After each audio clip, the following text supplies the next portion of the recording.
भाई मेरे पास आपसे कुछ लोगों के मैसेजेस आए थे कि एडवांस टेस्ट पोस्टपोन कर दो, स्कूल में एग्जाम्स हैं।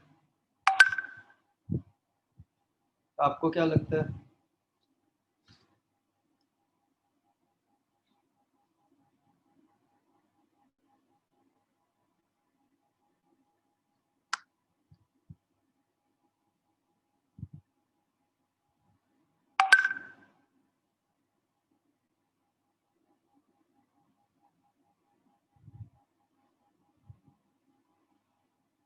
तो नहीं होगा पोस्टपोन? मतलब पहले मैंने सोचा उस बारे में, मैंने शायद किसी एक दो बच्चों को मैंने लिख दिया था कि हाँ कर देंगे, बट फिर मेरे माइंड में आया कि इतनी पहले से एडवांस से आपको बताया हुआ था कि टेस्ट है, और इतना तो हमें मैनेज करना सीखना ही पड़ेगा। अभी तो स्कूल के लिए कोई खास प्रिपरेशन नहीं करनी, बिल्कुल ऐसे ही मतलब फॉर्मेलिटी के लिए टेस्ट देना है। तो फिर हम बाद में कैसे जेई मेंस और सारा कुछ इकट्ठे देंगे? नहीं, मतलब इतना तो हमें सीखना ही पड़ेगा।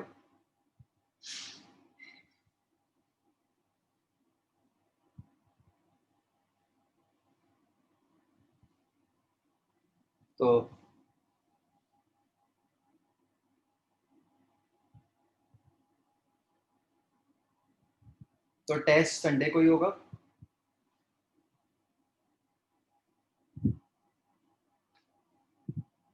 जैसे है उसके अकॉर्डिंग प्रिपेयर करो। आपको बहुत एडवांस में बताया हुआ था इसके लिए।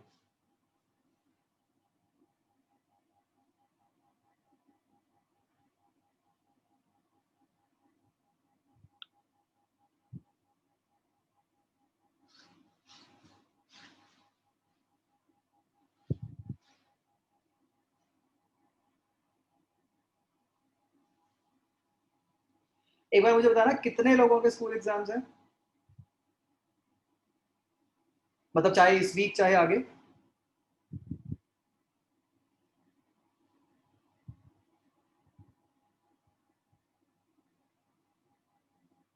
ओके। और क्या टेंटेटिव डेट्स हैं?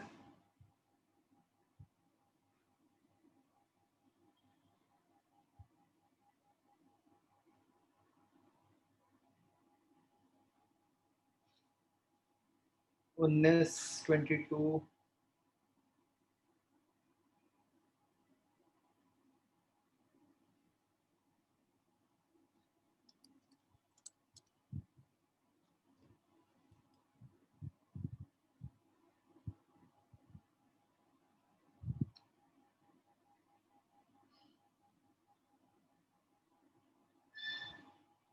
मतलब ये कह लें कि ब्रॉडली नेक्स्ट वीक सबके हैं, है ना? 20 से 26 के बीच में।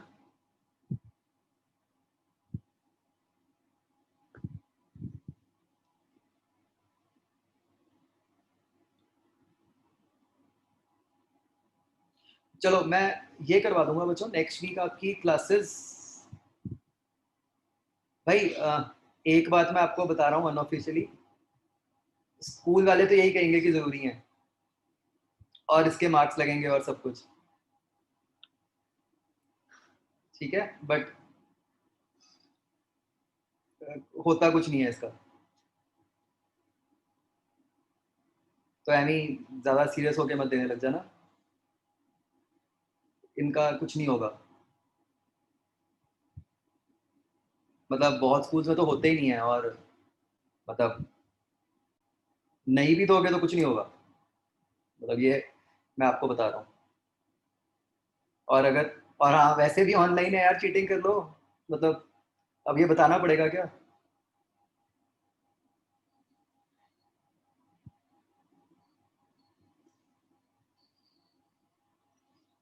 इतना एक तो यार आप हो गए इंटेलिजेंट, हाँ जूम पे चीटिंग नहीं हो सकती?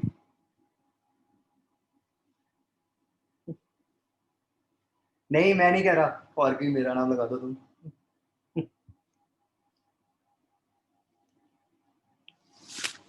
नहीं नहीं, मैंने कुछ नहीं कहा।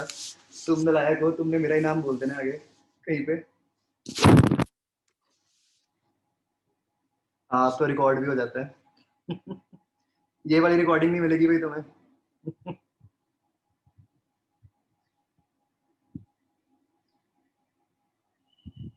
अरे एक, मैं स्कूल का नाम नहीं बताऊंगा, हमारी उनसे भी बात हो रही थी रिसेंटली। यही बात हो रही थी कि स्कूल एग्जाम्स कब रखने हैं, क्या डेट रखनी है, ये वो। उन्होंने खुद बोला, कहते हैं यार जूम पे तो हैं, जैसे मर्जी दिलवा देना पेपर, फॉर्मेलिटी में क्या फर्क पड़ता है।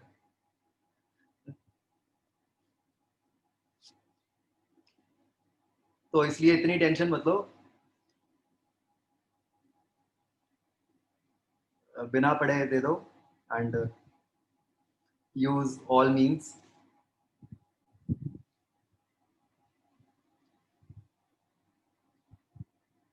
मैं नेक्स्ट वीक ये देखता हूँ, आई सी कि आपका शेड्यूल थोड़ा सा रिलैक्स हो जाए नेक्स्ट वीक का। ठीक है, चलो, इससे बच्चों बताओ डाउट्स।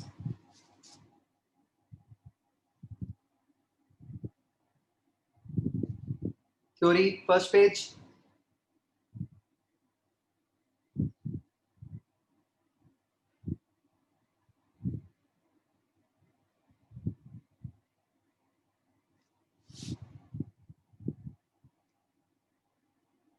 सेकंड पेज,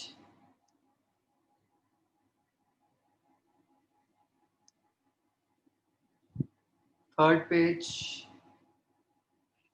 अच्छा ये बच्चों अभी आज हम पढ़ेंगे, बट क्या होता है कि जब भी कोई वोल्टेज दी होती है, इट इज ऑलवेज आरएमएस। ठीक है, जब हम कहते हैं कि 220 वोल्ट है, वो आरएमएस वैल्यू ही होती है। ठीक है, इंपीडेंस भी अभी आगे आएगा, इंपीडेंस मींस रेजिस्टेंस।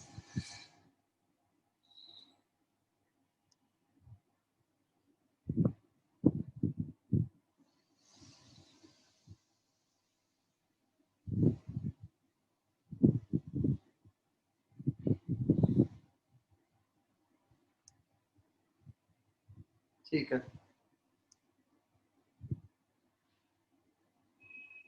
बच्चों, ये चैप्टर प्लीज अच्छे से कर लेना, मतलब बिल्कुल फोकट टाइप चैप्टर है, बहुत आसान सा।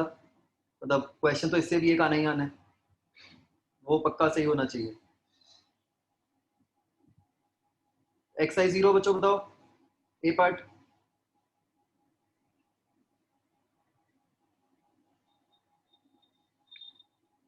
कहीं पावर फैक्टर भी है क्या? अगर है तो उसको छोड़ दो प्लीज।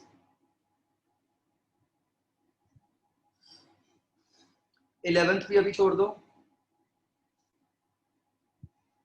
ठीक है, 14th छोड़ दो।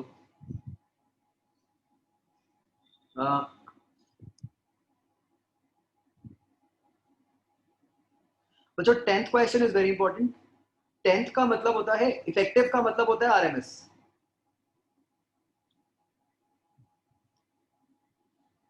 ठीक है, तो आपको इस एक्सप्रेशन को पूरा बेसिक से डिराइव करके निकालना पड़ेगा।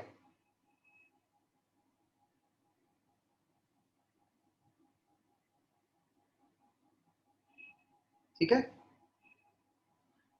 फिलहाल के लिए। आगे आपको मैं और तरीका भी सिखाऊंगा, बट एज ऑफ नाउ जो क्वेश्चन करना था उसका तरीका यही था कि आप इसको इंटीग्रेट करके सॉल्व करोगे।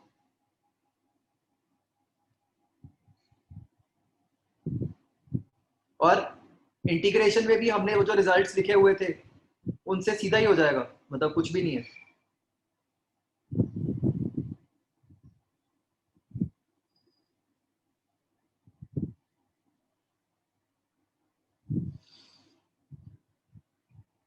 राइट, आरएमएस निकालने के लिए इंटीग्रेट करोगे ना, या हाँ, और आसान सच, पीक वैल्यू निकाल लो, पीक वैल्यू बाय रूट 2 कर दो बस।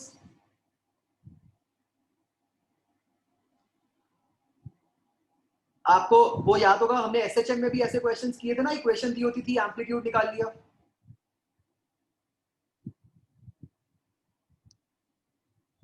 बस वैसे एम्पलीट्यूड निकालो, और उससे कैसे निकालते थे amplitude? A sine theta, A sine omega T plus B cos omega T का एम्पलीट्यूड क्या होता था?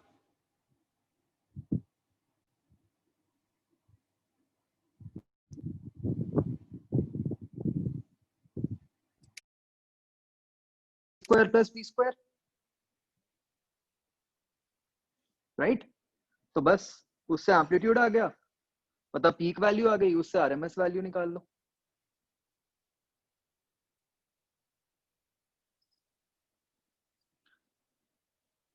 बच्चों क्या मेरी आवाज में कोई फर्क पड़ा पहले और अभी में?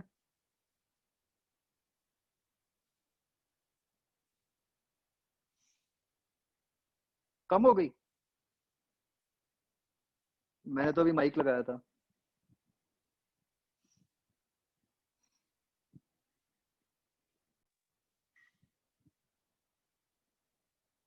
उल्टा हो गया मतलब?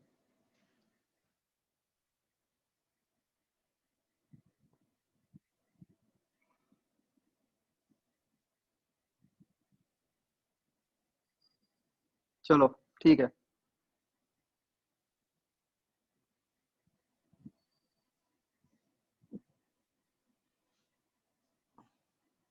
और सर यस।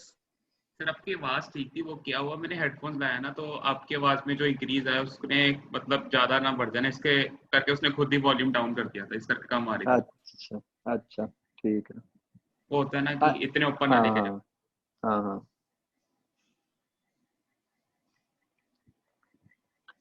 और बच्चों और कोई क्वेश्चन इसमें? पीक और मैक्सिमम एक ही बात है।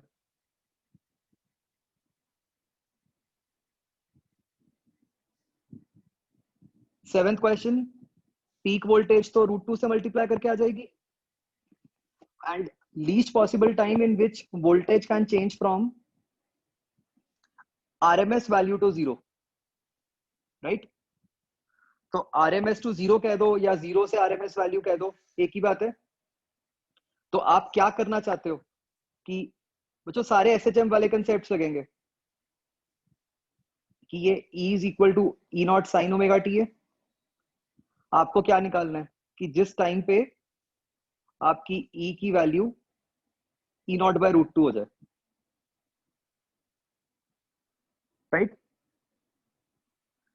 वैसे तो एसएचएम में आपको याद है मैंने आपको पूरा एक कहा था कि एक टेबल सा बना के कि यार ये याद ही रख लो कुछ वैल्यूज कि किस पे क्या होता है, याद है कि कब उसकी वैल्यू 1/√2 टाइम्स हो जाती है, कब हाफ हो जाती है ना। वो मतलब याद हो तो बहुत काम आएगा।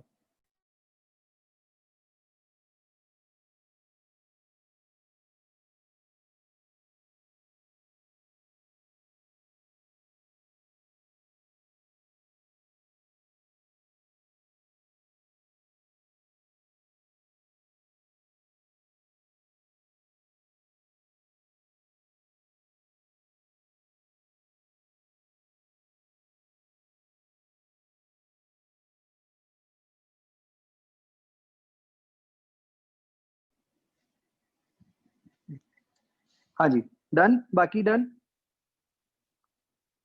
एक्सरसाइज 1।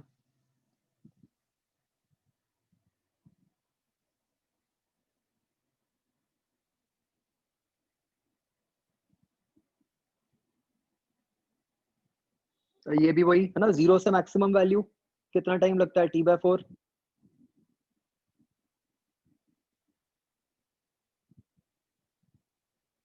ठीक है,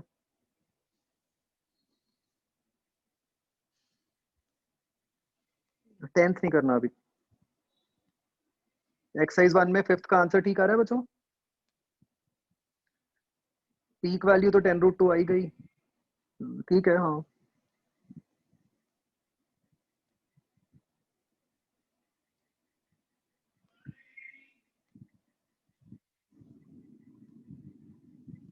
okay, done everyone. Okay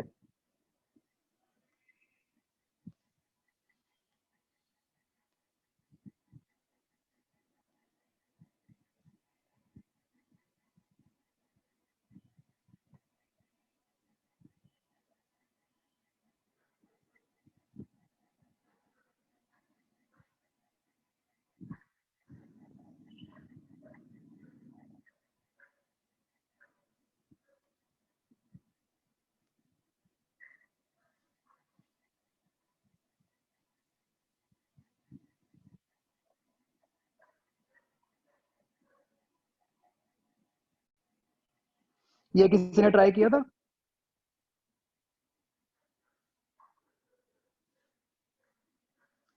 RMS values इस वाले केस में?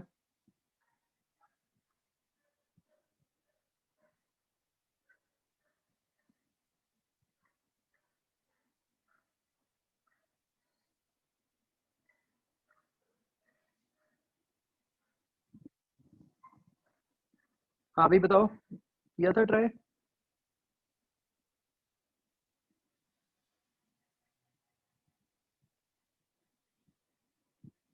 या नहीं लग रहा?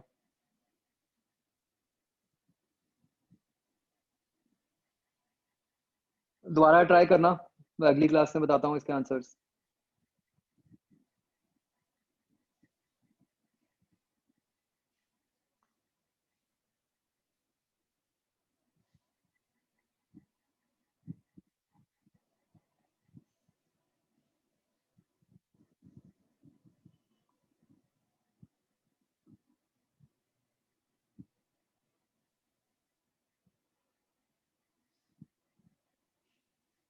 ओके, नेक्स्ट बच्चों हम बात कर रहे हैं मेजरमेंट ऑफ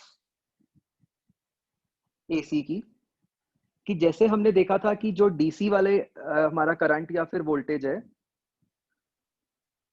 वो उसको हम मेजर करते हैं गैल्वेनोमीटर से, राइट? तो अब सोचो एक बार, हमें समझ आ गया है कि डीसी करंट या वोल्टेज किस तरीके की होती है। तो अगर हम उसको नॉर्मल गैल्वेनोमीटर से मेजर करने की कोशिश करेंगे तो उसमें क्या आएगा बच्चों?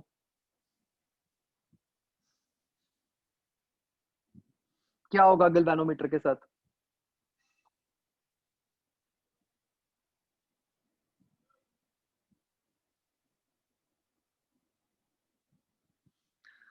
गैल्वेनोमीटर नीडल तो अगर हम सोचें तो फ्लक्चुएट करती रहनी चाहिए, आगे पीछे, है ना? जब करंट प्लस माइनस हो रहा है तो गैल्वेनोमीटर नीडल भी प्लस माइनस फ्लक्चुएट करती रहेगी, मतलब ऑसिलेट कर रही होगी, राइट?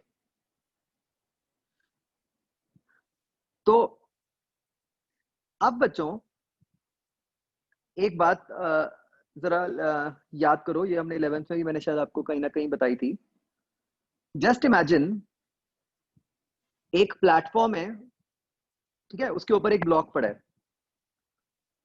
वो प्लेटफॉर्म ऊपर नीचे ऑसिलेट कर रहा है, तो ब्लॉक भी उसके साथ ऑसिलेट करेगा ऊपर नीचे, राइट? अब मान लो कि वो जो प्लेटफॉर्म है वो बहुत ही फास्ट ऑसिलेट कर रहा है, वेरी वेरी रैपिडली वो ऊपर नीचे हो रहा है, मतलब उसकी जो फ्रीक्वेंसी है ऑसिलेशन की वो बहुत ज्यादा है। तो क्या तब भी ब्लॉक उसके साथ ऊपर नीचे होगा?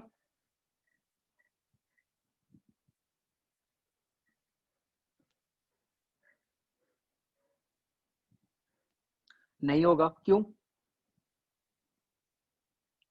क्योंकि जितने में ब्लॉक नीचे जाने लगेगा उतने में प्लेटफॉर्म पूरा नीचे जाके दोबारा ऊपर आ जाएगा, है ना?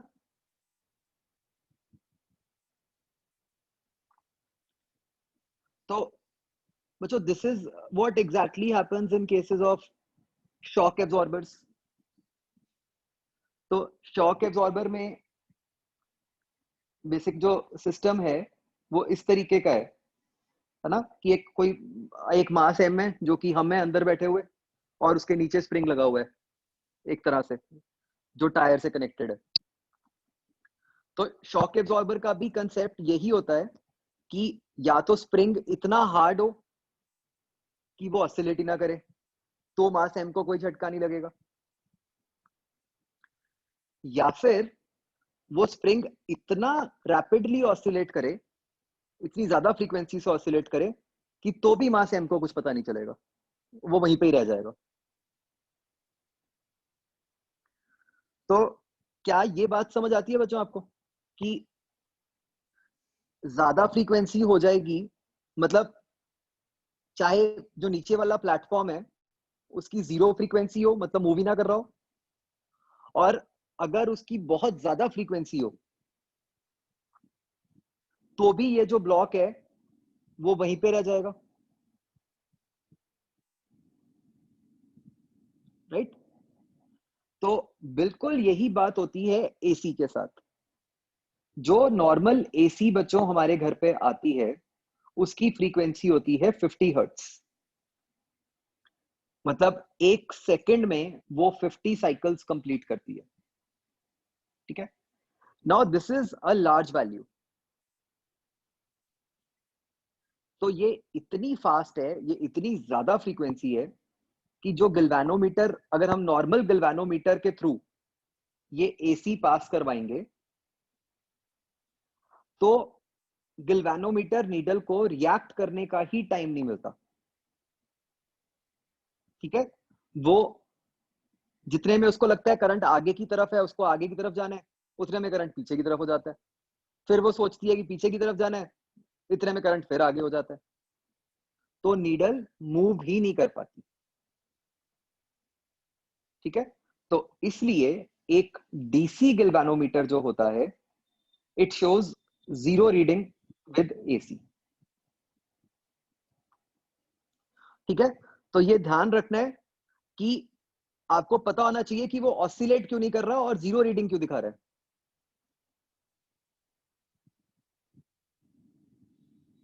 ठीक है? मतलब इसको हम ऐसे भी कह सकते हैं कि मान लो फ्रीक्वेंसी कम होती, मान लो फ्रीक्वेंसी 50 की जगह 5 होती, तो हमारे को नीडल ऑसिलेट करती हुई दिखती,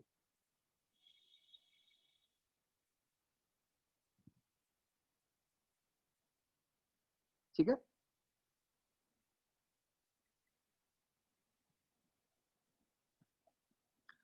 तो इसका मतलब बच्चों ये हुआ। एंड बच्चों आप ना ऐसे क्वेश्चंस आते हैं, मतलब जैसे याद है ट्रांसफार्मर में ऐसे क्वेश्चन आते थे कि सब कुछ दे दिया, बस साइड पे कहीं लिख दिया कि जो वोल्टेज है वो डीसी है या बैटरी से आ रही है, तो भाई आंसर 0 ही आ जाता था। ऐसे यहाँ पे भी ऐसे किया जाता है कि सारा कुछ एसी में दिया होगा लेकिन लिखा होगा डीसी गैल्वेनोमीटर, तो आप पूरी कैलकुलेशन करके निकालोगे आंसर, बट आंसर 0 आना होगा। तो ये ध्यान रखना है, ठीक है, क्वेश्चन में कि कौन सा उन्होंने दिया हुआ है। तो मतलब हमारे यहाँ पुराने वाला गैल्वेनोमीटर तो काम नहीं करेगा। तो एसी करंट और वोल्टेज को बच्चों मेजर करने के लिए हम स्पेशल इंस्ट्रूमेंट्स अलग यूज करते हैं, जिनको हम कहते हैं एज हॉट वायर इंस्ट्रूमेंट्स। तो इनका बेसिकली क्या लॉजिक होता है ये डिवाइसेस का, इनकी हमें कोई एग्जैक्ट वर्किंग वगैरह नहीं पढ़नी, जैसे हम उधर पढ़ते थे डीसी में गैल्वेनोमीटर में, बट हमें बस ये समझ आना चाहिए कि ये काम कैसे करते हैं। वो थोड़ा नाम से समझ आ रहा है, हॉट वायर इंस्ट्रूमेंट। बेसिकली ये इंस्ट्रूमेंट्स क्या करते हैं, ये हीट को मेजर कर लेते हैं कि एसी करंट ने कितनी हीट प्रोड्यूस की, ठीक है? अब हीट को तो इससे कोई फर्क नहीं पड़ रहा कि करंट आगे को जा रहा है या पीछे को जा रहा है, हीट तो हीट ही प्रोड्यूस होएगी ना, चाहे करंट राइट को है चाहे करंट लेफ्ट को है, इजंट इट?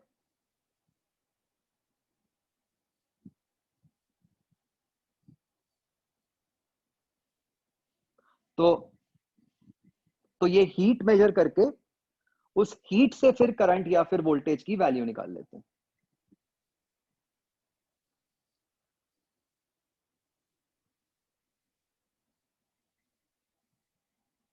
ठीक है?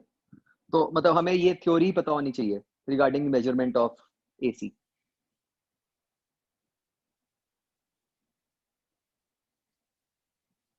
एंड बच्चों ये जो मेजरमेंट हम लेते हैं एसी में, जैसे कि मैं आपको भी डिस्कशन के टाइम बता रहा था, हम आरएमएस रीडिंग्स लेते हैं, ठीक है?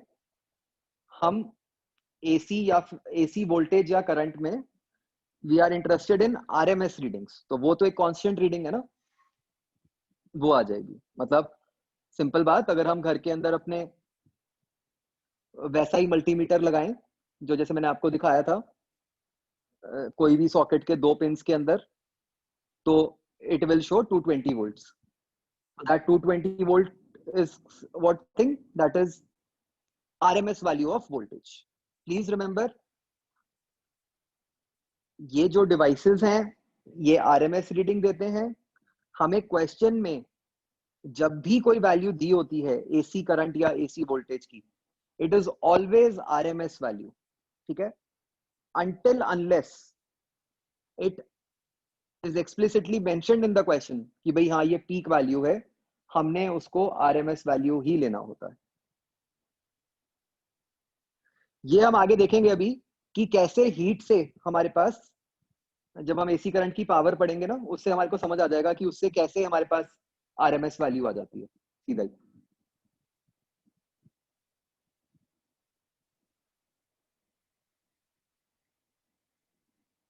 अच्छा बच्चों, हाँ ये बात इंटरेस्टिंग, क्या हॉट वायर इंस्ट्रूमेंट को आप डीसी में यूज कर सकते हो?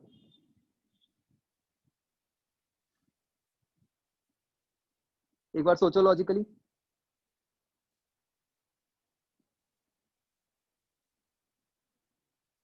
वाई?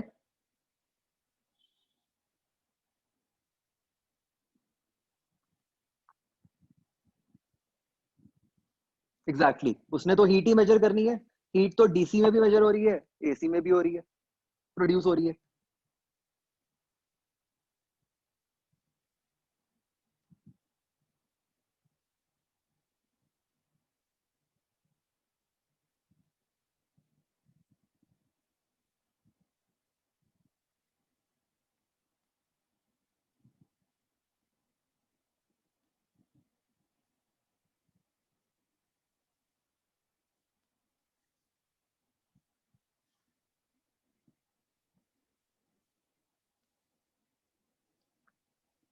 ओके, तो ये बात सबको समझ आ गई?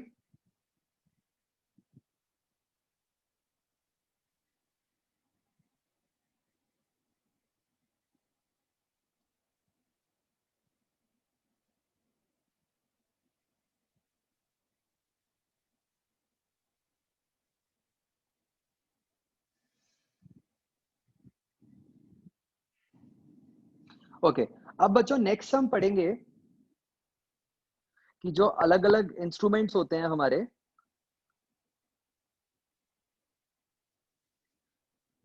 वो कैसे बिहेव करते हैं इन एसी. ठीक है, तो हमने देखा कि डीसी के अंदर रेजिस्टर, कैपेसिटर, इंडक्टर का क्या क्या रोल रहता है. नाउ वी विल सी कि एसी के अंदर कैसे बिहेव करते हैं ये डिवाइसेस. ठीक है, तो हम बच्चों सिंपल सर्किट बनाते हैं, रेजिस्टर, और उसके साथ हम लगा देते हैं एक एसी सोर्स. तो एक ध्यान से ये देखो, हम एसी सोर्स किस तरीके से दिखाते हैं. एक सर्कल बना के उसके अंदर हम बस ऐसे एक साइन कर्व का सिंबल सा बना देते हैं. दिस शोज कि एसी सोर्स है. वो सोर्स चाहे करंट का हो चाहे वोल्टेज का हो बच्चों, उसका सिंबल यही रहता है. हम उसके नीचे लिख देते हैं फिर कि क्या होना चाहिए, जो भी उसका एक्सप्रेशन है, कि E equal to E naught sine omega T या I equal to I naught sine omega t, जो भी है वो हम उसके नीचे लिख देते हैं. ठीक है, अब बच्चों जब AC है तो वो तो हर इंस्टेंट पे चेंज करता जाएगा, प्लस माइनस, राइट. तो हम बस किसी एक इंस्टेंट के लिए बना लेते हैं, और उस इंस्टेंट पे चाहे किसी भी तरफ प्लस किसी भी तरफ माइनस आप शो कर सकते हो. ठीक है, मतलब वैसे तो जरूरत ही नहीं होती, बट जब हमने किरचॉफ लिखनी है तो उसके लिए हम जिस भी इंस्टेंट पे लिखने लगे हैं, हम उस इंस्टेंट पे ये दिखा देते हैं just for our convenience. As such इसका कोई काम नहीं होता साइंस का. ठीक है, हो सकता है क्वेश्चंस में बहुत बार आपको साइंस दिए भी ना हो, ये तो सिर्फ उस इंस्टेंट पे किरचॉफ लिखने के लिए हम लिख देते हैं, दिखा देते हैं मतलब, राइट? Sir yes. सर ये बड़ा सा बीच में ये क्लॉकवाइज एरो गया है। ये क्लॉकवाइज एरो तो कि किरचॉफ हम लिखने लगे हैं उसके लिए। तो हमने बच्चों मान लो जिस तरह से मैंने प्लस माइनस दिखाया है उसके हिसाब से मैंने एक करंट दिखा दिया, ठीक है? और लेटस से हम इस लूप के अंदर किरचॉफ लिखने लगे हैं, तो लिखो किरचॉफ, बताओ क्या आएगा?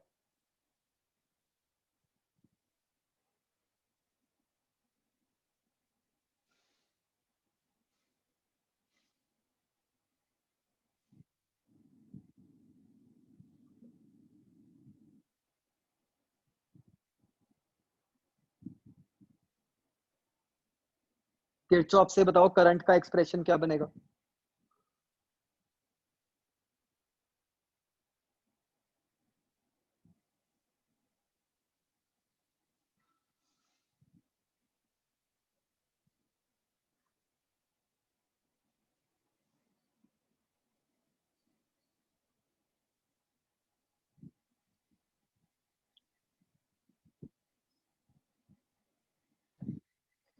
तो सिंपल हमारी इक्वेशन बन जाएगी E naught sine omega T minus I R equal to 0, right? यहां से we get I is equal to E naught by R sine omega T, या फिर I naught sine omega T where I naught is E naught by are.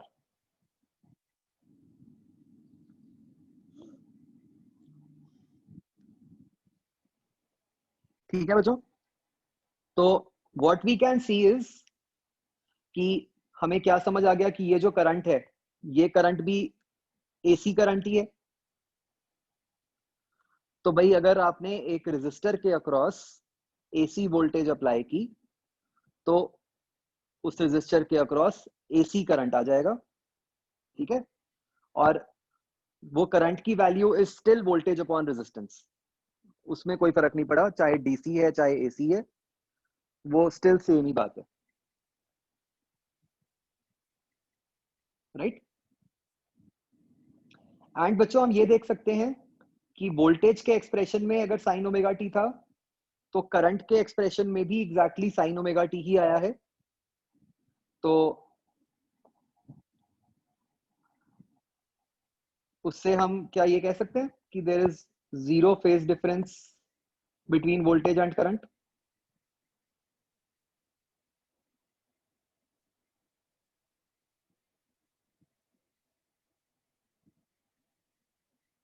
Right? जैसे हम SHM में लिखते होते थे, तो ये एक लाइन लिख लो,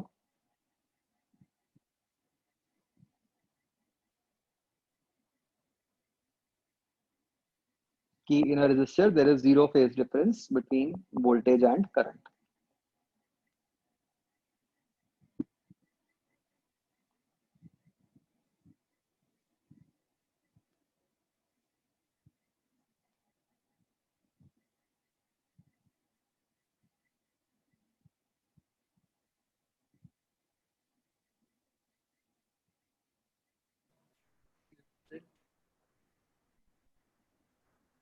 ठीक है? और इसको ऐसे भी बोल सकते हैं हम कि voltage and current are in phase.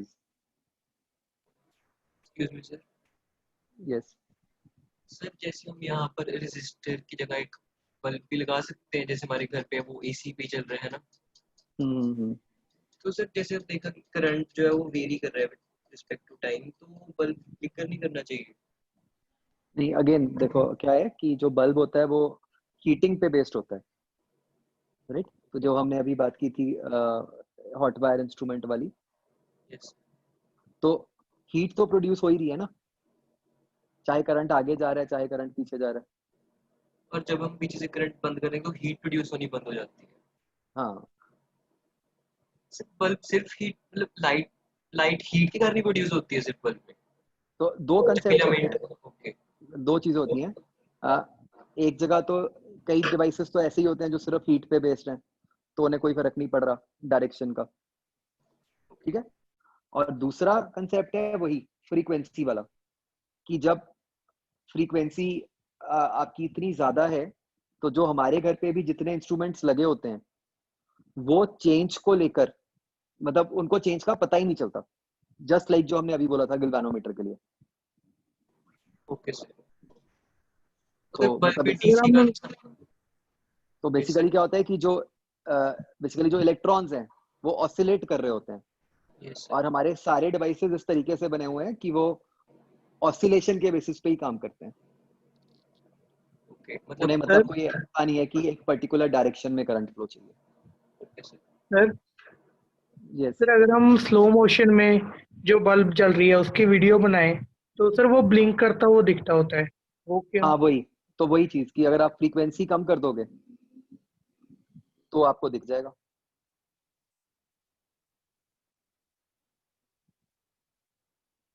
Okay sir.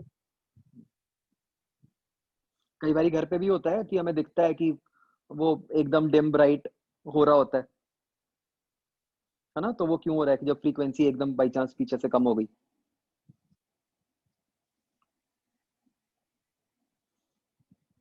Okay तो ये बच्चों, ये जो सारा मैं समझा रहा हूँ ना फेज वगैरह, प्लीज इसको अच्छे से समझना, ये आगे वाले चैप्टर में भी यूज होना है।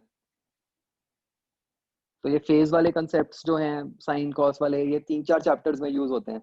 11th में SHM वेव्स, 12th में ये वाला चैप्टर, जो इससे अगला चैप्टर है उसमें भी यूज होंगे, फिर इसके आगे एक चैप्टर आएगा वेव ऑप्टिक्स, उसमें भी यूज होंगे,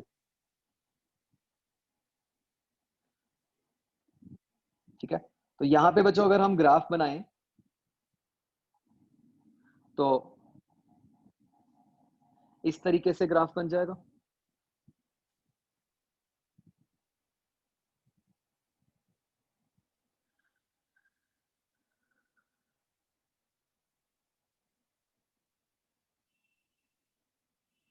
बबन यही ग्राफ तो है, वो भी तो AC है, तो यही ग्राफ होगा उसका भी।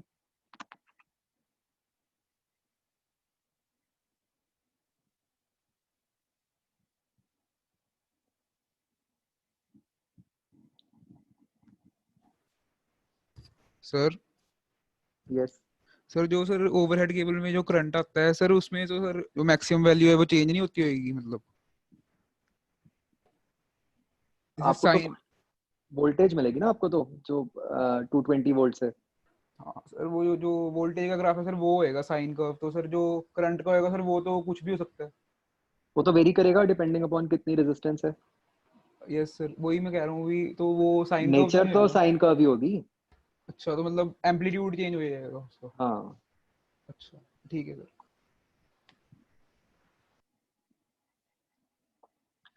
तो बच्चों जब हम कहते हैं कि दो क्वांटिटीज कोई फेज में है,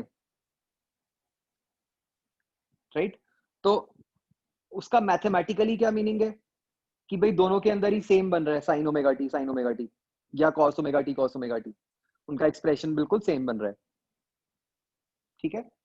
और ग्राफिकली उसका क्या मतलब है कि भाई दोनों वैल्यूज का बिहेवियर एक जैसा है, दोनों इकट्ठे एक साथ बढ़ रही हैं, एक साथ कम हो रही हैं, राइट।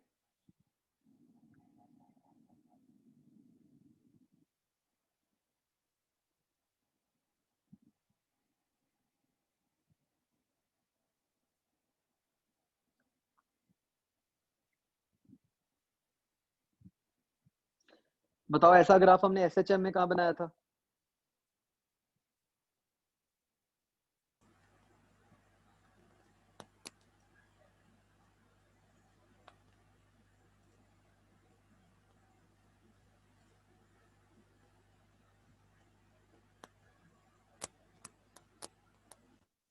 चेक करना, नहीं बता रहा मैं।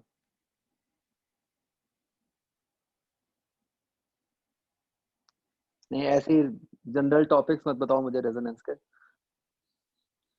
सोच के बताओ कहाँ पे दो ग्राफ्स ऐसे बनाए थे।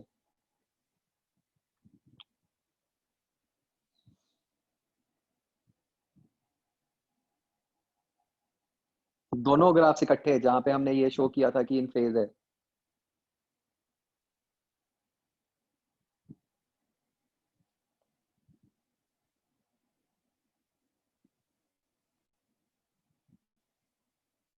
वेव्स में, सॉरी SHM नहीं, वेव्स में।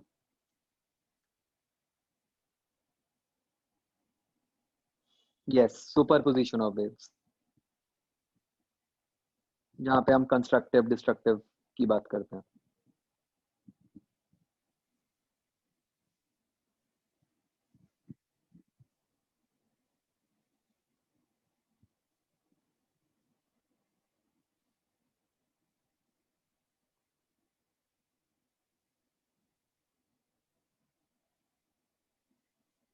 ओके, नेक्स्ट बच्चों, हमने एक टेक्निक सीखनी है। This is a mathematical technique known as phasors।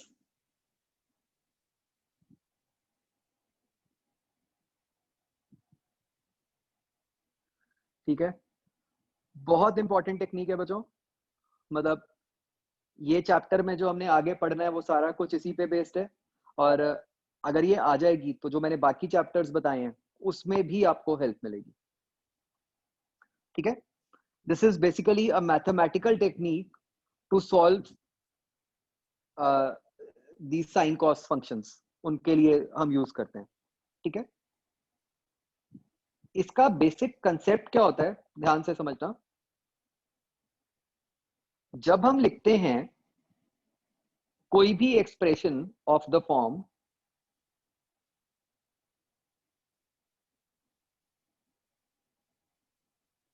y equal to a sin omega t, right, इसी टाइप के बनते हैं हमारे, है ना। अगेन साइन कॉस कोई फर्क नहीं पड़ता।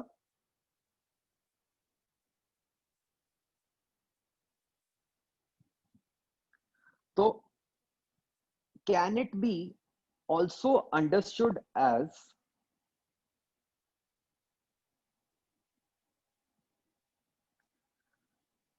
ध्यान से समझना अब,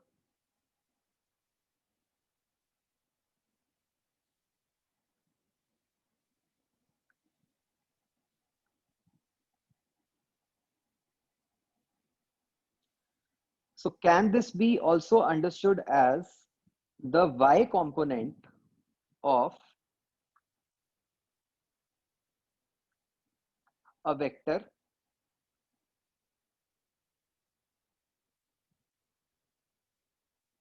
which has magnitude a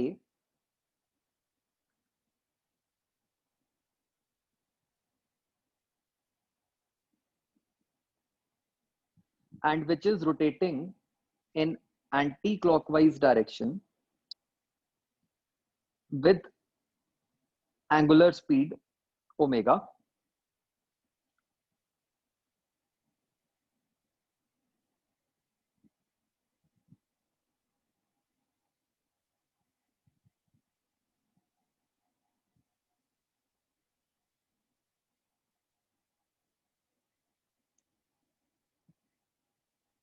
तो उसका जो x एक्सिस के साथ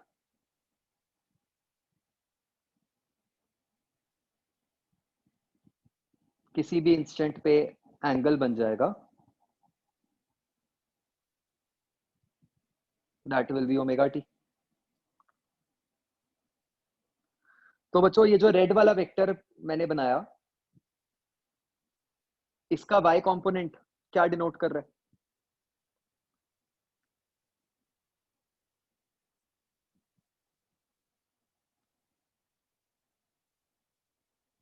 a sin omega t, right. तो हम ये कहते हैं कि जो भी हमारी क्वांटिटी है, ठीक है, मतलब करंट, वोल्टेज, डिस्प्लेसमेंट, व्हाटएवर, उसकी जो इंस्टेंटेनियस वैल्यू है that can be simply found out by taking the y component of a vector जिसका मैग्नीट्यूड होगा एम्पलीट्यूड के इक्वल। ठीक है, मेन बात बच्चों ये समझनी है कि कैसे आप लेफ्ट साइड को राइट साइड पे रिप्रेजेंट कर रहे हो। वेक्टर बनाना है, राइट, उस वेक्टर का जो मैग्नीट्यूड है या फिर जो लेंथ है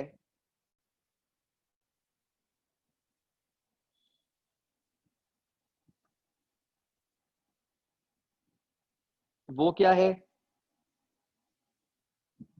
पीक वैल्यू, राइट? जो उसका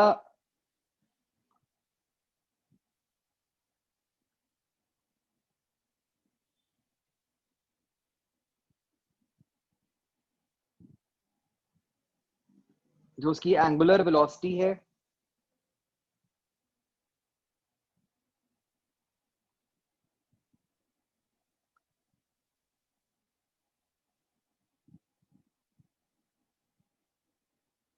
वो क्या हो गई? कोफिशिएंट ऑफ टी,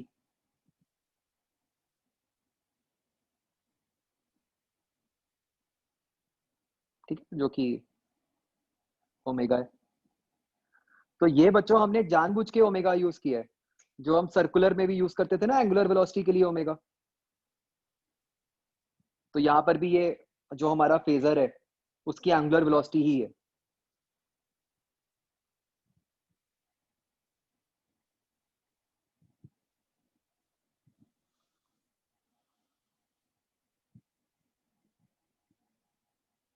ठीक है, जो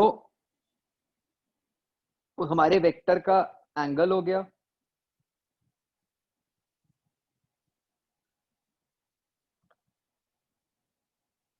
विद एक्स एक्सिस,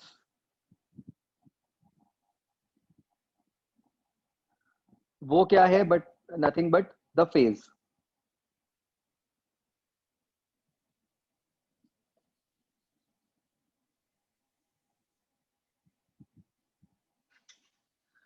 ठीक है बच्चों, तो क्या ये बात समझ आती है कि मतलब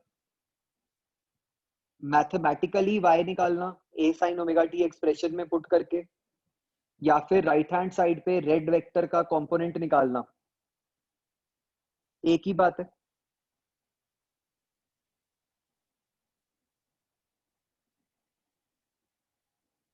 राइट? तो फेजर का मतलब क्या होता है? Basically phasor means rotating vector.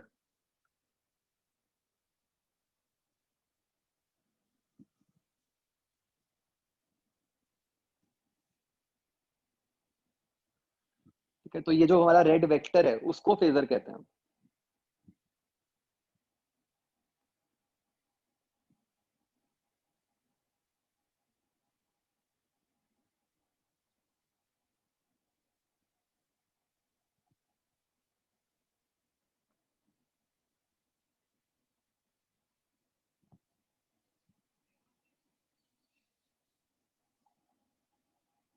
ठीक है, तो अभी हम देखेंगे कि इस टेक्निक से हमें क्या फायदा मिलता है।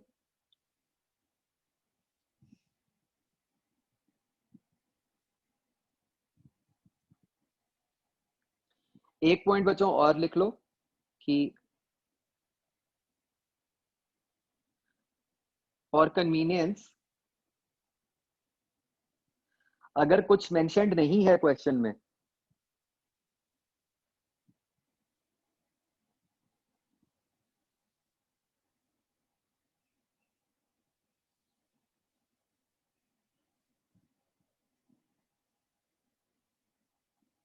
We draw phasor at t equal to 0।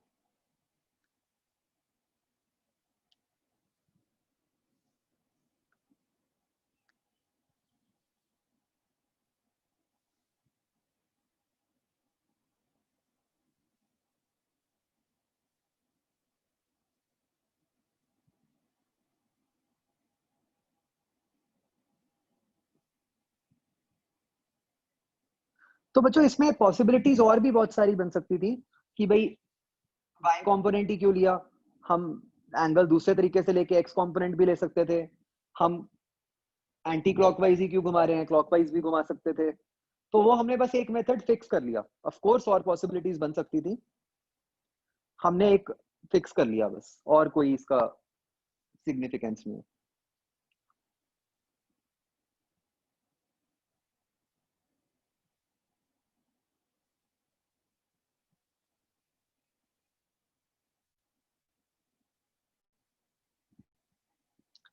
तो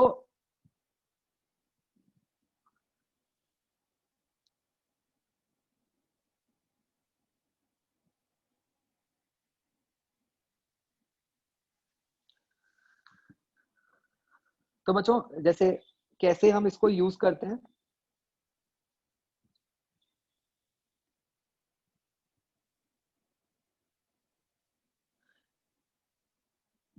एक एग्जांपल लेता हूं मैं, उससे आपको थोड़ा समझ आ जाएगा कि ऐसा कर कर के फायदा क्या हो रहा है। लेटेस्ट से बच्चों हम कोई y ढूंढना चाहते हैं which is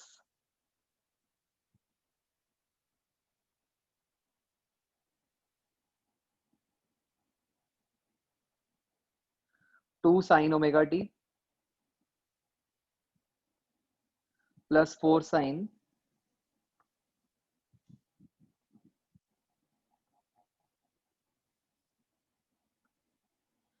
omega t plus pi bye 3। तो आप बच्चों इस पे नॉर्मल ट्रिग्नोमेट्री लगाकर भी इसको सॉल्व कर सकते हो, इजंट इट? जो भी आपके एडिशन वाले फॉर्मूलाज या जो कुछ भी होता है उससे आप इसको सॉल्व कर सकते हो ना।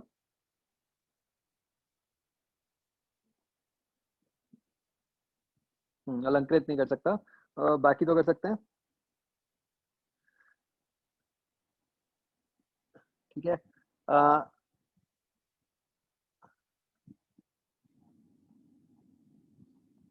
अब आप देखो हम इस सिचुएशन को कैसे फेजर्स की हेल्प से करेंगे। अलंकृत तुम्हारे लिए ही बनी है ये टेक्निक।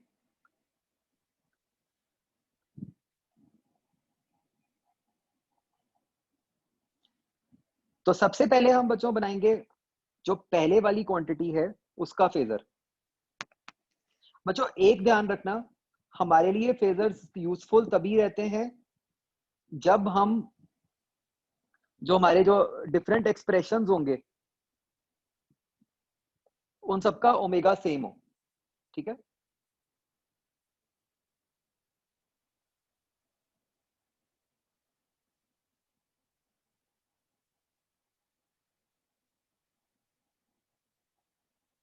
और यही केस बनेगा, हमारे को कभी अलग ओमेगा वाला नहीं आ सकता। तो अब हमें क्या करना है, बस जो पहली क्वांटिटी है बच्चों देखो स्टेप्स एक बार देख लो, राइट? उसके आगे तो फिर बहुत आसान है, बस स्टेप्स में गलती ना हो। जब मैंने पहली क्वांटिटी का फेजर बनाना है, ठीक है, तो बेसिकली मुझे वेक्टर बनाना है ऑफ मैग्नीट्यूड 2, और जैसे हमने अभी सीखा कि हमने तो t इक्वल टू 0 पे बना देना है, तो उस वेक्टर का एंगल क्या हो गया x एक्सिस के साथ 0।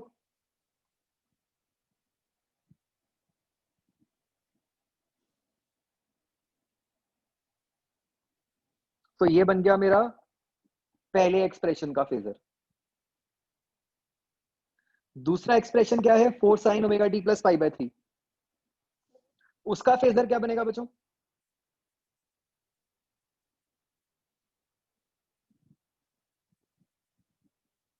वेक्टर ऑफ मैग्नीट्यूड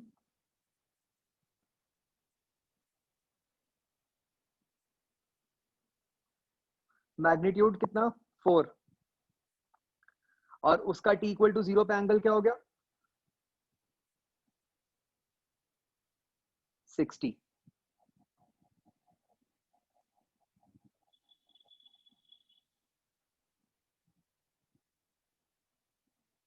राइट, तो ये बन गया दूसरा फेजर।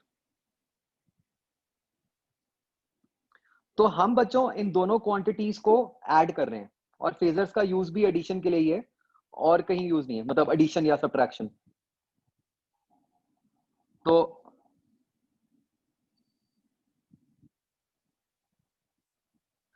इफेक्टिवली इट मींस कि हम इन दोनों वेक्टर्स को ऐड कर रहे हैं।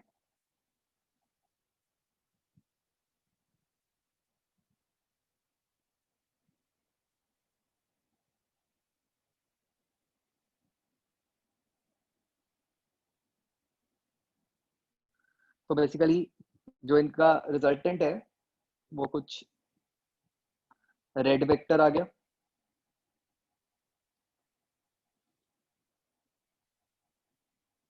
ठीक है ना।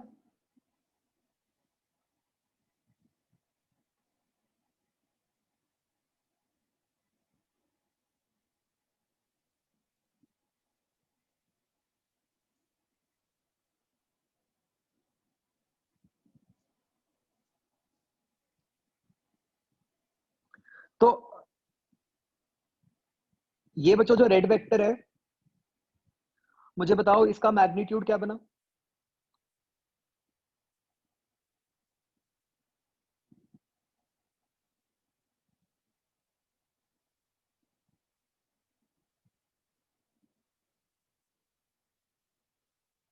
(2√7)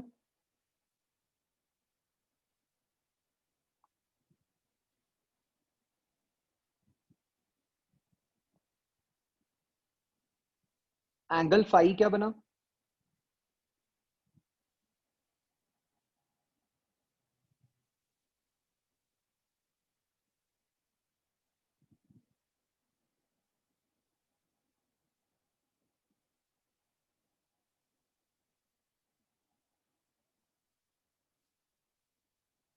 एंगल फाई क्या बना बच्चों?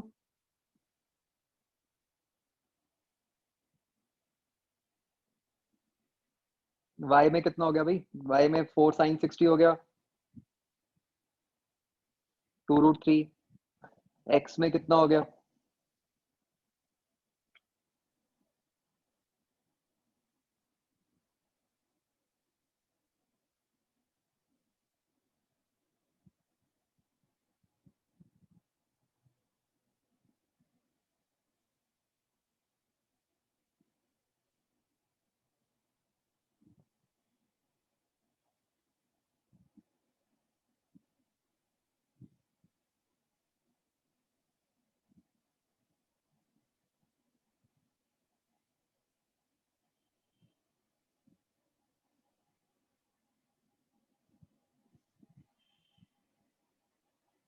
tan फाई क्या हो गया बच्चों?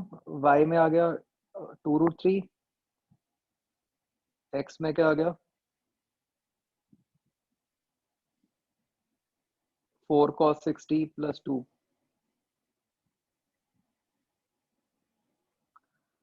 √3/2 आ गया। तो देखो बच्चों, हमारे को रिजल्टिंग वेक्टर का मैग्नीट्यूड भी मिल गया और हमारे को उसका एंगल भी मिल गया। ठीक है, हम इसको दोबारा मैथमेटिकल फॉर्म में कैसे लिखेंगे?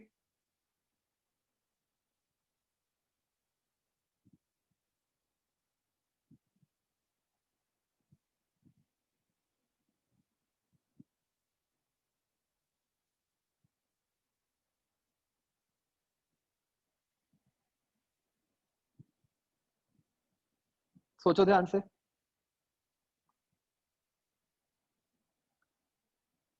रेड वेक्टर के साथ उल्टा करो बच्चों, जो हमने पहले किया था। हमने पहले मैथमेटिकल एक्सप्रेशन से वेक्टर बनाया था, अब आपके पास वेक्टर बन गया, उससे मैथमेटिकल एक्सप्रेशन बनाओ। तो जो उसका मैग्नीट्यूड है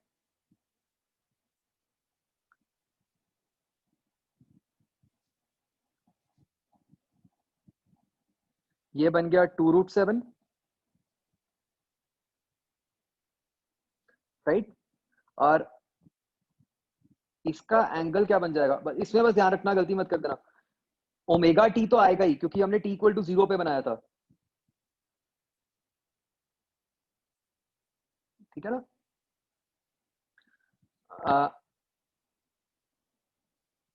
+5।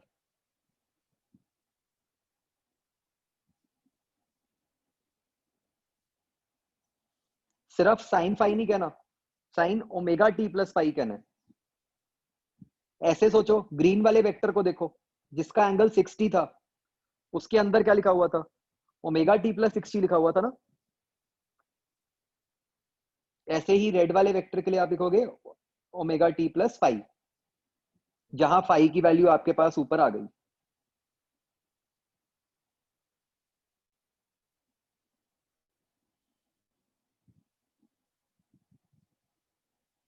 ठीक है, तो बेसिकली बच्चों क्या होता है कंसेप्ट? हम मतलब आप ऐसे मान लो कि हमने ओमेगा टी को एक तरह से रेफरेंस एंगल मान लिया, है ना, जिसको 0 पे ही शो कर दिया। अब जो वेक्टर उससे जितना ऊपर बनता जा रहा है, मतलब उसका फेज ओमेगा टी से उतना ज्यादा है। जैसे ग्रीन वेक्टर जो है वो एक्स एक्सिस से 60 ऊपर बना, तो सीधा फिगर से हमें पता चलना चाहिए कि ग्रीन वेक्टर का फेस क्या है, omega T plus 60। Red vector x axis से कितना ऊपर है, 5, तो उसका एंगल क्या हो गया, ओमेगा टी प्लस 5। मान लो कुछ ऐसी सिचुएशन होती जहां पे अपना एंगल एक्स एक्सिस से नीचे को बन रहा होता, तो उसका एंगल हम क्या लिखते, ओमेगा टी माइनस समथिंग, वो जो भी होता। ठीक है, तो ओमेगा टी तो आएगा ही आएगा।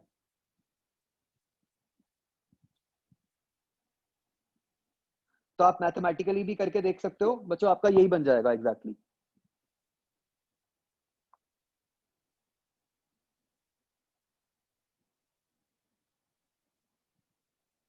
तो बच्चों एक बात का ध्यान रखना है, ये जब टेक्निक लगेगी ये सिर्फ साइन के लिए ही लगेगी।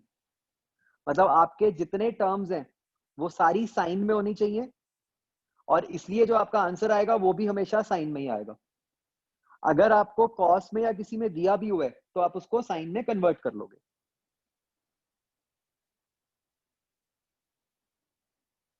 तो this is very effective method. और अभी तो हमने 2 के लिए किया है, मान लो 3 4 कुछ हो, तो इस मेथड से तो बहुत जल्दी निकल आएगा, ट्रिग्नोमेट्री से तो बहुत टाइम लग जाएगा आपको।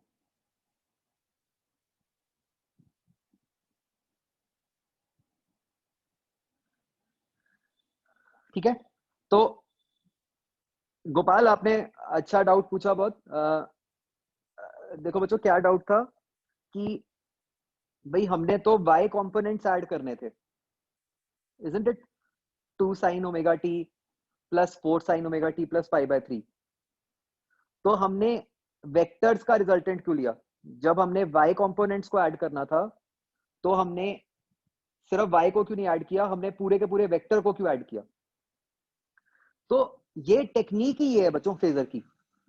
मतलब हमने ये जो सॉल्व किया है इसमें हमारी अंडरलाइन टेक्निक क्या है, हमने ये कहा है कि भाई अगर आप 2 वेक्टर्स के y कंपोनेंट्स को ऐड करना चाहते हो, it is as good as कि आप उन दोनों वेक्टर्स का रिजल्टेंट ले लो और उनका y कंपोनेंट ले लो, इजंट इट?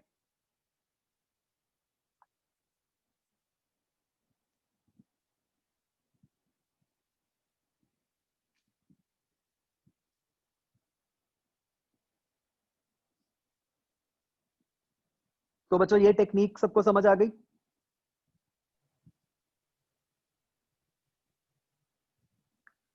तो कोई चक्कर नहीं, धीरे धीरे हम प्रैक्टिस करते जाएंगे, हमें और क्लियर होती जाएगी।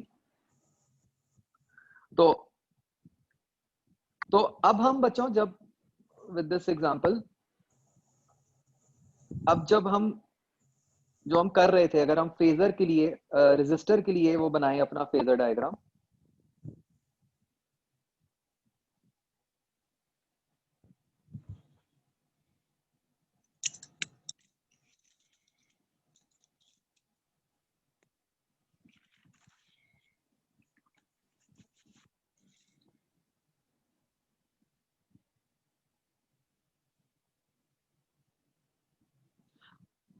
गोपाल का डाउट ये था कि हम वेक्टर्स की रिजल्टेंट क्यों ले रहे हैं जब हम सिर्फ y कंपोनेंट्स को ऐड करना चाहते हैं। तो टेक्निक ही ये है कि क्योंकि हमें वेक्टर्स का रिजल्टेंट सीधा लेना ज्यादा इजी लग रहा है, तो हमने कहा कि ठीक है पहले रिजल्टेंट ले लेते हैं और फिर y कंपोनेंट ले लेंगे। सर यस सर वैसे अगर मतलब थोड़ा मतलब जैसे फेजर में मतलब अगर जैसे क्वेश्चन ही आता है कि जैसे जैसे एक कोई क्वेश्चन है a sin omega t plus a cos omega t, तो सर अगर फेजर के प्रैक्टिकली सोचे तो फेजर मतलब अगर बना के देखे तो फेजर क्या क्या रहे कि एक का y कंपोनेंट दूसरे के x कंपोनेंट में ऐड हो रहा है।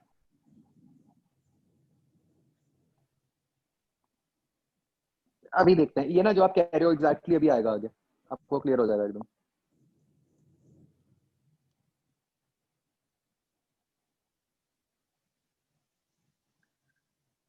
तो देखो बच्चों, अगर हमें रेजिस्टर के लिए बनाना हो फेजर,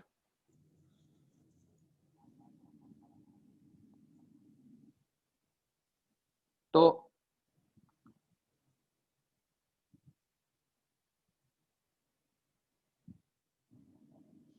अगर हम देखो बच्चों वोल्टेज का फेजर बनाएं,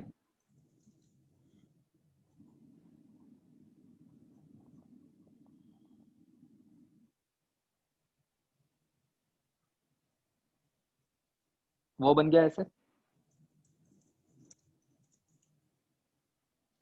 तो बच्चों हमें जो टेक्निक समझनी है ना वो ये है कि अगर एक फेजर बना हुआ है तो क्या आप उसको देख के दूसरा बना सकते हो? तो भाई अगर वोल्टेज का फेजर ये है तो अब करंट का कैसा होगा? तो कैसे देखेंगे हम? भाई एक तो उसका मैग्नीट्यूड जो है वो ई नॉट बाय आर हो गया,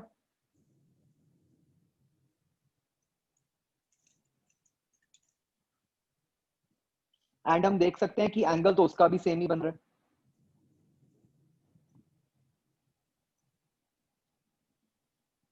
सो of course here I am assuming कि r is greater than 1, otherwise blue vector red vector से बड़ा भी हो सकता था, वो कोई इशू नहीं है। तो वोल्टेज और करंट के फेजर्स इस तरीके से बन जाएंगे, ठीक है।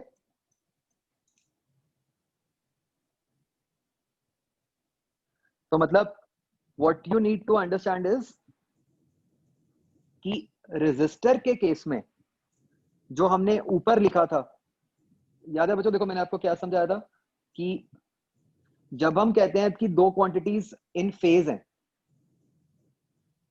मैथमेटिकली उसका क्या मीनिंग है? बताओ मुझे कोई अनम्यूट करके।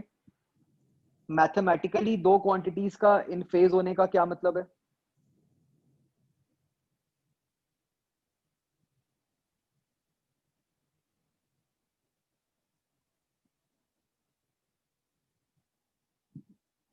कि दोनों के साथ सेम एक्सप्रेशन आएगा।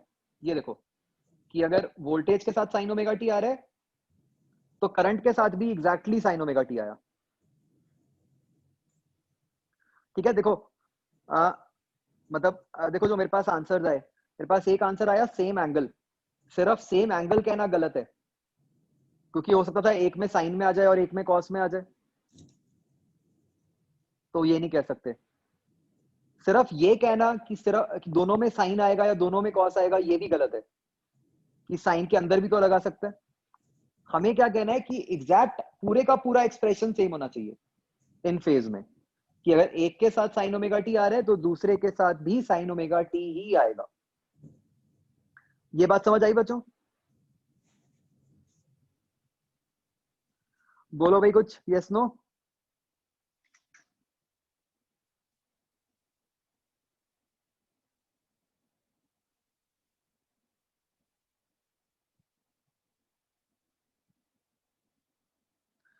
मतलब अगर माइनस साइन ओमेगा टी भी आ जाए तो भी गलत है, एग्जैक्ट साइन ओमेगा टी।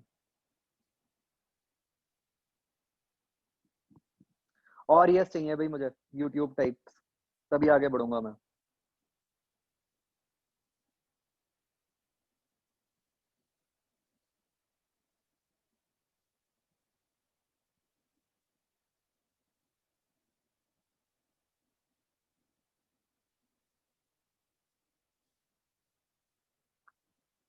ठीक है, तो मैथमेटिकली मतलब है सेम एक्सप्रेशन, ग्राफिकली क्या मतलब है?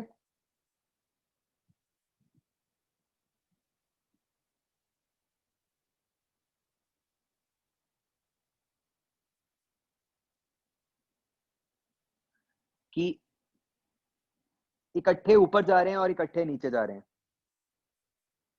ठीक है। वी कांट से कि कोइंसाइड कर रहे हैं क्योंकि है तो अलग अलग, बट इकट्ठे ऊपर जा रहे हैं इकट्ठे नीचे जा रहे हैं, राइट।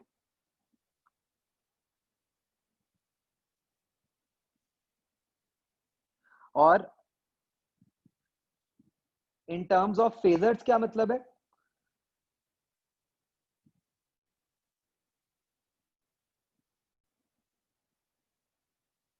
कि कोइंसाइड कर रहे हैं।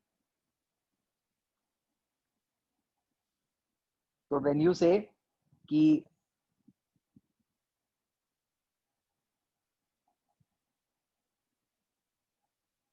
Two quantities have same phase, इसका क्या मतलब है कि जो उनके फेजर्स हैं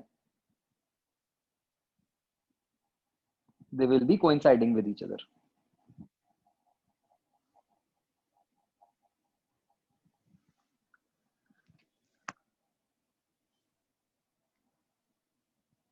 Understood everyone?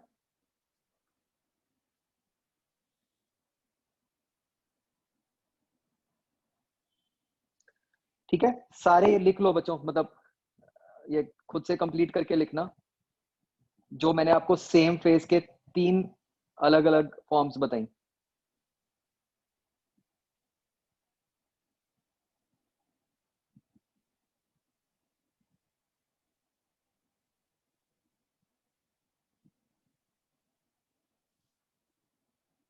ठीक है,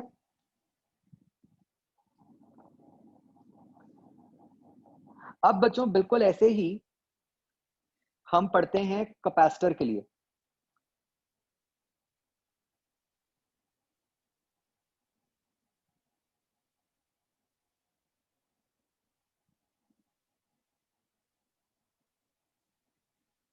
तो लेट्स सी,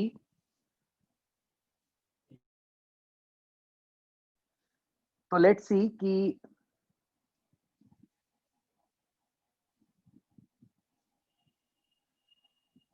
एक कैपेसिटर कैसे बिहेव करता है एसी में।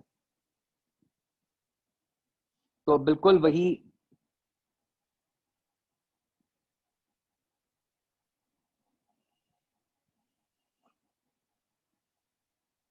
बताओ बच्चों, डीसी में कैपेसिटर कैसे बिहेव करता था।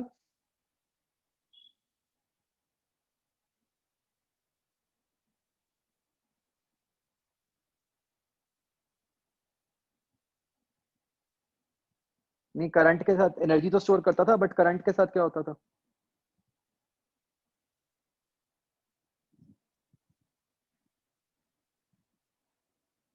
अगर हम कैपेसिटर के अक्रॉस बैटरी लगाते हैं तो कितना करंट फ्लो करता था।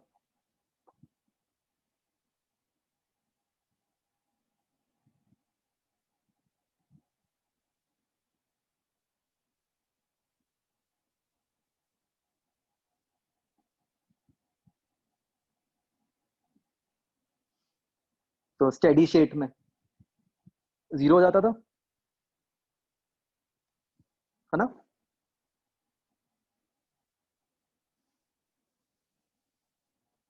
तो यहां देखो, अब अगर मैं यहां किरचॉफ लिखता हूं तो ये बन गया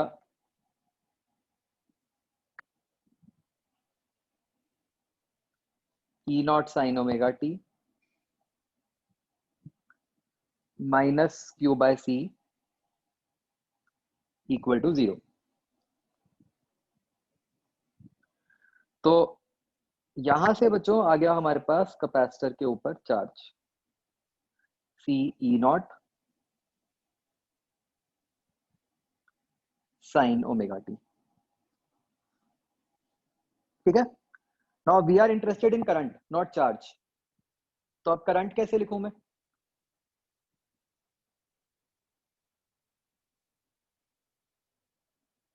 डिफरेंशिएट करके।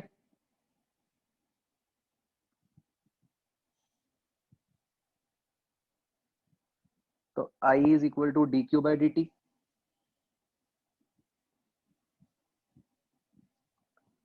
तो ये क्या बन गया,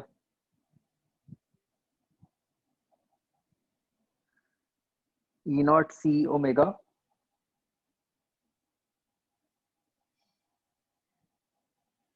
कॉस ओमेगा टी, राइट।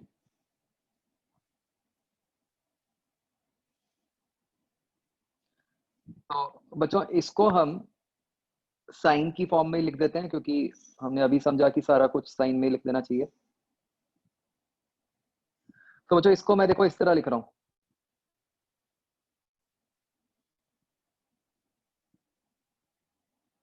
तो this is E naught by XC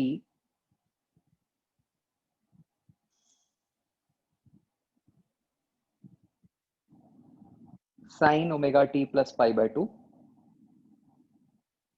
where XC is 1 by omega C।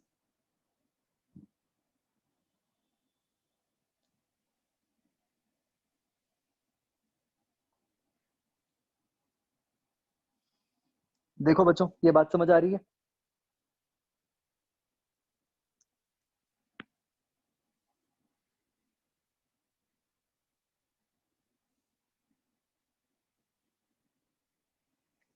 तो बच्चों, ये हमारे पास बहुत ही इंटरेस्टिंग रिलेशन बन गया। हमारे पास ये निकल के आ गया कि एसी के अंदर कैपेसिटर में करंट फ्लो करता है, ठीक है। अनलाइक डीसी, जहां पे हम कहते थे कि अगर आप एक कैपेसिटर के अक्रॉस डीसी बैटरी लगा दोगे तो करंट फ्लो करना बंद कर देगा स्टेडी स्टेट में। एसी के अंदर कंटिन्यूअस करंट फ्लो करता है कैपेसिटर के अक्रॉस, ठीक है। तो ये एक बहुत बड़ा डिफरेंस आ गया। रेजिस्टर में तो हमें कोई फर्क नहीं लगा था, सब कुछ वैसा ही बन गया था। कैपेसिटर में एक मेजर डिफरेंस आ गया कि भाई कैपेसिटर के अक्रॉस तो एसी करंट फ्लो करता ही रह रहा है। और बच्चों इसका सबर रखो, पहले मुझे कंप्लीट करने दो। और इसका जो एक्सप्रेशन है, इसका एक्सप्रेशन भी बिल्कुल सॉर्ट ऑफ वैसा ही बन गया है जैसे नॉर्मली बनता है कि भाई current is voltage upon something. वो जो समथिंग होता है वो नॉर्मली क्या होता है? हम कहते हैं current is voltage upon something, resistance, ठीक है। तो हम इसको यहाँ पे डायरेक्टली रेजिस्टेंस नहीं बोलते, क्योंकि फिर हम इसको रेजिस्टर से ही कंफ्यूज कर देंगे। तो हमने इसको एक अलग नाम दे दिया बस,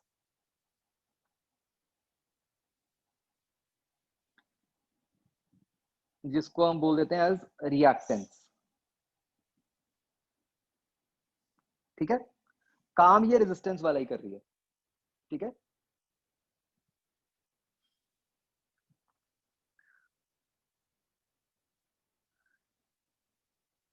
और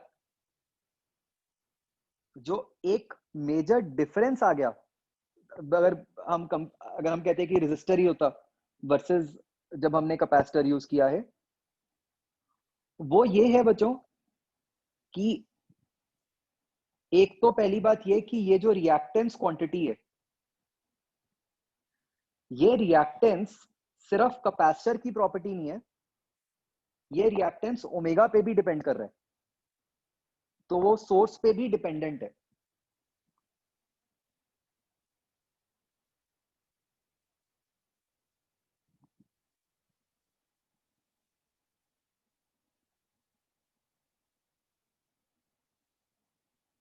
राइट।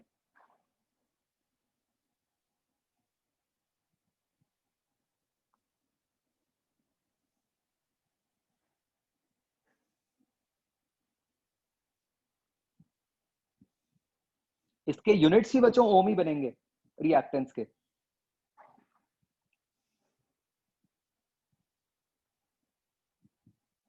और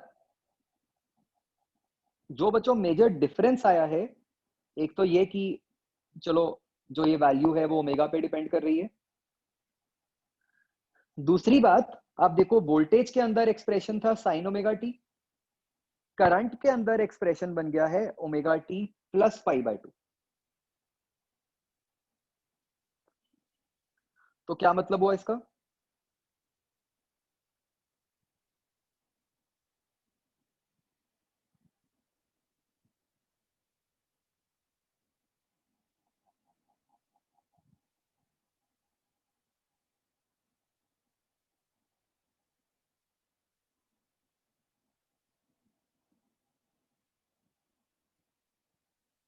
कि there is a phase difference of pi by 2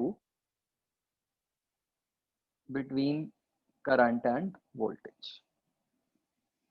तो भाई कैपेसिटर काम तो रेजिस्टेंस जैसा ही कर रहा है, बस एक डिफरेंस लेकिन ये जरूर है कि कैपेसिटर के केस में जो करंट प्रोड्यूस हुआ उसमें एक फेज डिफरेंस आ गया वोल्टेज के साथ, ठीक है।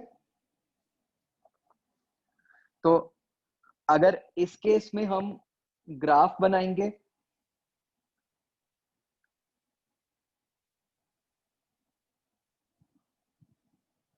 तो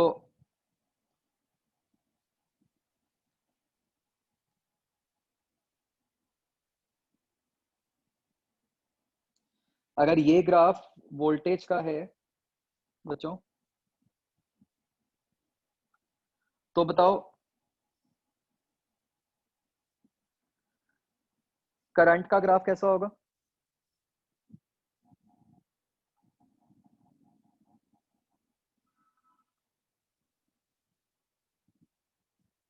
तो वोल्टेज का साइन का था, तो करंट का कॉस का बन गया।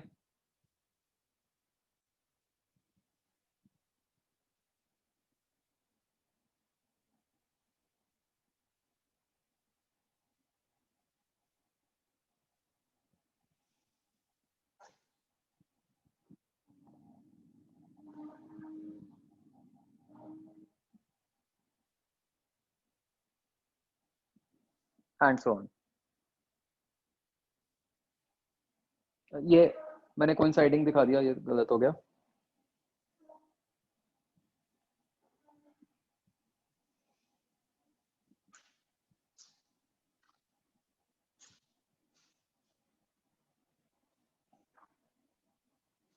अगेन वैल्यू कम होएगी या ज्यादा होएगी वो तो एक्चुअल वैल्यूज पे डिपेंड करेगा।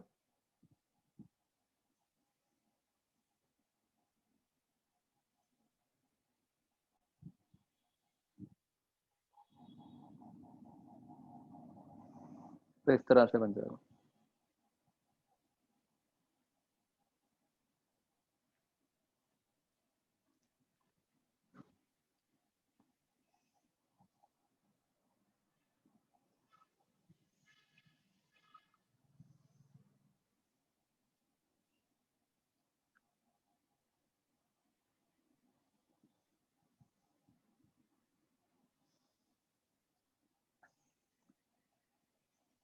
ठीक है जी।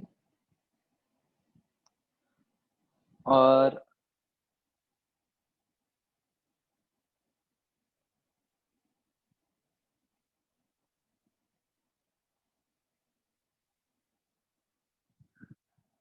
अब इसका फेजर बना दो बच्चों।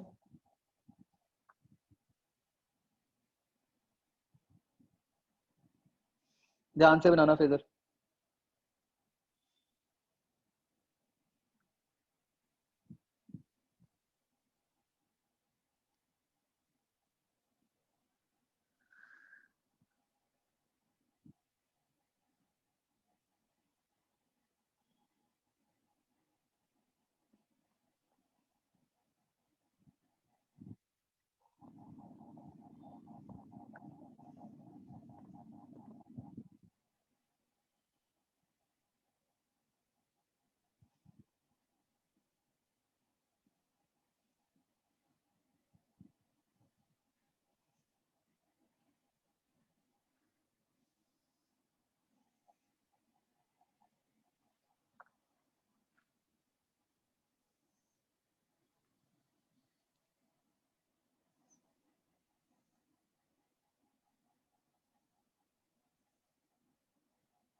हाँ अभी बताओ कैसा बनेगा फेजर करंट का?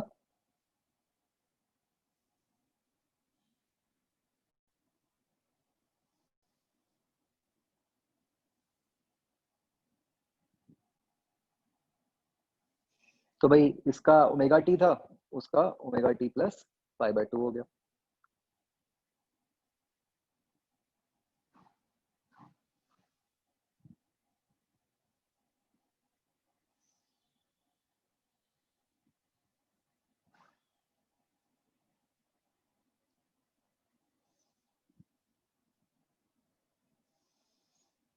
ठीक है, तो हम इसको ऐसे कहते हैं कि भाई कैपेसिटर के केस में जो करंट वाला फेजर है वो वोल्टेज वाले फेजर से पाई बाय 2 आगे है, ठीक है।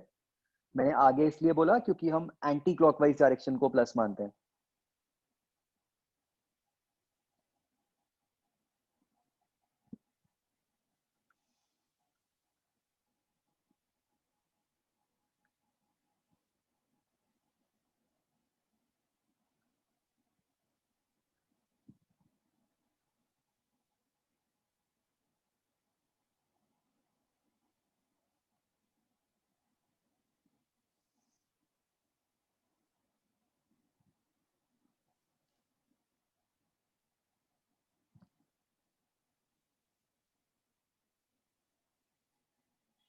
हाँ बच्चों, यहाँ तक अब पूछो अगर कोई भी डाउट है।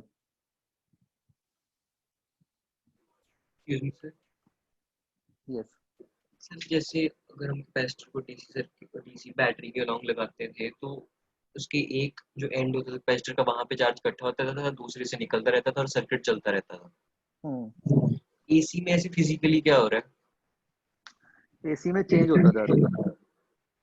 जैसे मतलब एक साइड से करंट उसके एक मतलब एक साइड पे गया, मतलब पहले कुछ देर एक प्लेट पे पॉजिटिव चार्ज आएगा, कुछ देर दूसरी प्लेट पे पॉजिटिव चार्ज आएगा, एंड सो ऑन, वो चेंज होता जाएगा। ऐसे कभी मतलब वो रुकेगा ही नहीं, है ना? रुकेगा नहीं। हाँ।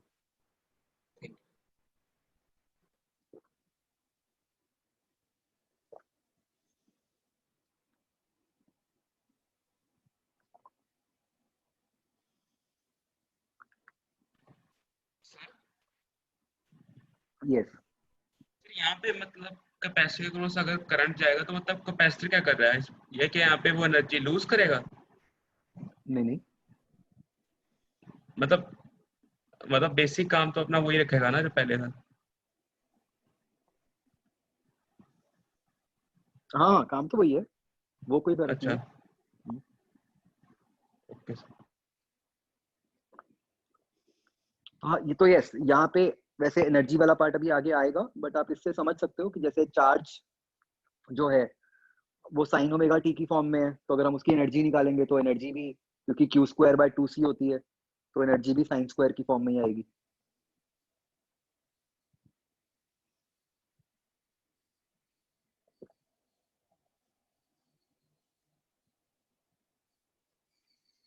तो बच्चों हमें सीखना क्या है, मतलब जो मेन बात हम आगे यूज करेंगे ना, वो ये है कि मान लो हमें कोई एक फेजर दिया हुआ है, ठीक है, मान लो वोल्टेज का दिया है या करंट का दिया है, उसके बेसिस पे आप दूसरा फेजर बना सको, डिपेंडिंग अपॉन कि आपका कंपोनेंट क्या है। कि भाई जैसे मान लो वोल्टेज का फेजर गिवन है, तो अगर रेजिस्टर है तो करंट का फेजर कैसे बनेगा, उसके साथ कोइंसाइडिंग बनेगा, राइट। अगर कैपेसिटर है तो करंट का फेजर कैसे बनेगा, उससे π/2 आगे बनेगा। तो इस तरीके से।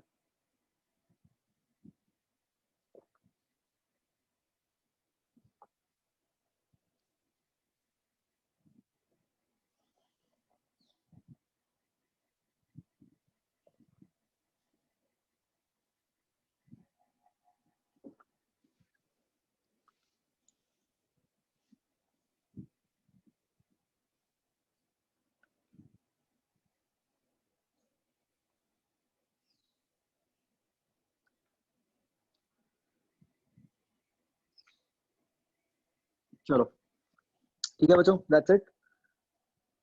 मैं होमवर्क मैसेज करूंगा, फिर करते हैं आगे, ठीक है। चलो।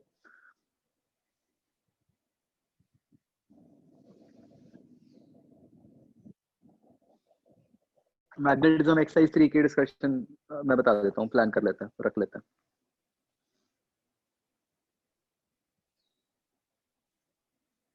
हाँ, इसी वीक कर लेंगे। चलो, ओके बच्चों, बाय।